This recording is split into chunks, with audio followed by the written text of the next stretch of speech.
दही शिमला मिरची दिसायलाच बघा किती टेम्पटिंग दिसते।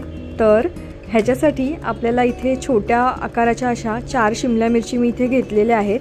तर ते आपल्याला त्याचे बी काढून घ्यायचे, स्वच्छ धुवून घ्यायचे आणि असे उभे उभे चिरून घ्यायचे, व्यवस्थित अगदी बारीक असे चिरून घ्यायचे। त्याच्यानंतर एक मी इथे मोठा कांदा घेतलेला आहे, तो पण एकदम असा मी बारीक बारीक चिरून घेतलेला आहे। उभाच आपल्याला व्यवस्थित असा बारीक चिरून घ्यायचा आहे मस्तपैकी कांदा। त्याच्यानंतर ना आपल्याला एका प्लेटमध्ये कांदा आणि शिमला मिरची जी आपण चिरलेली आहे ती व्यवस्थित काढून घ्यायची आहे।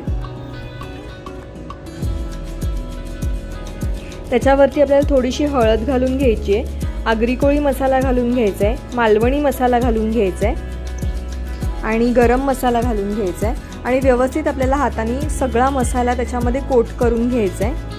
त्याच्यानंतर इथे मी एक कढई तापत ठेवली आहे, थोडंसं आपल्याला 1 चमचाभर तेल घालायचे। त्याच्यानंतर त्याच्यामध्ये राई, जिरं आणि कसुरी मेथी घालून घ्यायची आहे।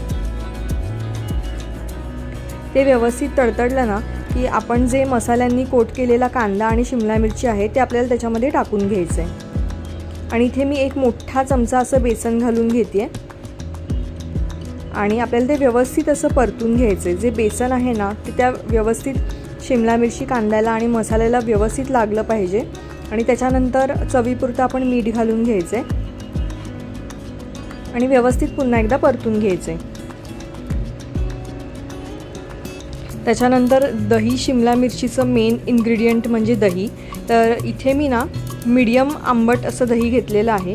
तर ते दही घालून आपल्याला व्यवस्थित असं मिक्स करायचं आहे। दही साधारणतः 2 मोठे चमचे आपल्याला दही घालायचं आहे आणि व्यवस्थित असं आपल्याला ते मिक्स करून घ्यायचं आहे। त्याच्यानंतर एक ताट मी घेतले, तर ताटावर पाणी ठेवलेलं आहे, वाफेवरच आपल्याला शिजवायची आहे ही भाजी। तर तुम्ही बघू शकता 5 मिनिटानंतर व्यवस्थित असं त्याला पाणी सुटलेलं आहे। एक्स्ट्राचं पाणी इथे मी अजिबात टाकलेलं नाही आहे। तर खूप सुंदर असं कलर आलेला आहे। तर झाली आहे 10 मिनिटात झटकीपट अशी दही शिमला मिरची आणि टेस्टला खूप सुंदर लागते। तर भरपूर अशी कोथिंबीर बारीक चिरलेली मी वरून घातलेली आहे।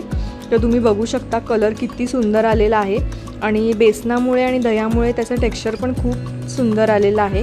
झटकीपट 10 मिनिटात आपली ही दही शिमला मिरची रेडी होते। तर किती टेम्पटिंग दिसते हे तुम्ही बघू शकता।